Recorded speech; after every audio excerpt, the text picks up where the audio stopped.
नमस्कार दोस्तों, स्वागत है आपका उत्तर प्रदेश के सभी 75 जिलों की ताज़ा और महत्वपूर्ण खबरों में। लेकिन उससे पहले अगर आप चैनल पर नए हैं तो वीडियो को लाइक और चैनल को सब्सक्राइब जरूर करें। तो चलिए बढ़ते हैं खबरों की तरफ। सरकार ने कुछ सामानों पर जीएसटी कम किया है। इससे रोजमर्रा के सामान जैसे खाने पीने की चीजें और घरेलू सामान थोड़े सस्ते हुए हैं। इससे आम लोगों की जेब पर कम बोझ पड़ेगा। यूपी में बिजली विभाग के कर्मचारी कई महीनों से निजीकरण के खिलाफ आंदोलन कर रहे हैं। अब उन्होंने चेतावनी दी है कि अगर मांगे नहीं मानी गई तो बड़े स्तर पर प्रदर्शन करेंगे। नोएडा में डेंगू के मरीज लगातार बढ़ रहे हैं। प्रशासन ने जगह जगह फॉगिंग शुरू की है और लोगों से कहा है कि घर के आसपास पानी न जमा होने दें।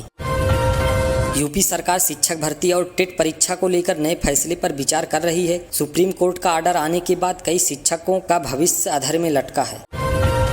अब यूपी के कॉलेजों में पढ़ाई करने वाले छात्रों को 75% क्लास अटेंड करना जरूरी होगा। इससे छात्रों को नियमित रूप से पढ़ाई करने में मदद मिलेगी।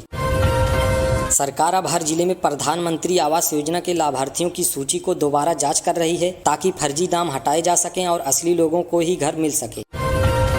यूपी सरकार ने महिलाओं की सुरक्षा के लिए रात में पुलिस पेट्रोलिंग बढ़ा दी है। हेल्पलाइन नंबर भी ज़्यादा जगहों पर एक्टिव किए गए हैं। सरकार पेंशन योजना की नई लिस्ट तैयार कर रही है। अब असली हकदार महिलाओं को ही पेंशन मिलेगी और पैसा सीधे बैंक खाते में आएगा।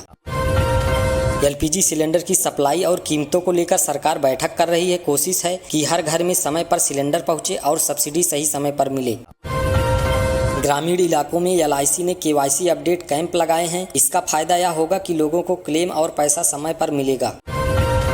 यूपी में राज्य स्तरीय खेल प्रतियोगिताएं शुरू हुई हैं। इसमें फुटबॉल, कबड्डी और हैंडबॉल जैसे खेलों को बढ़ावा दिया जा रहा है, ताकि नए खिलाड़ी सामने आ सकें।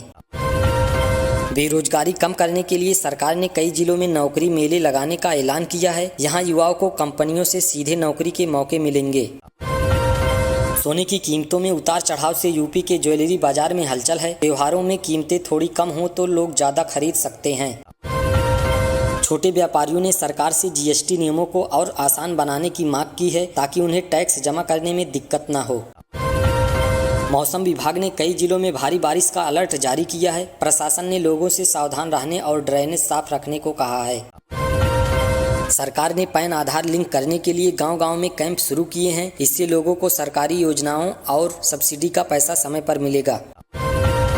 यूपी सरकार अब किसानों के खाते और जमीन की जानकारी की फिर से जांच कर रही है, ताकि सही किसानों को ही सम्मान निधि का पैसा मिले।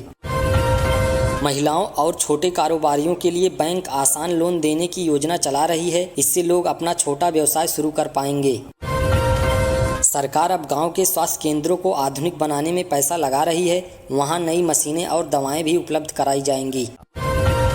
यूपी के कई जिलों में नई सड़कें और पुल बनाने की शुरुआत हो गई है। इससे किसानों की उपज आसानी से मंडियों तक पहुंच पाएगी।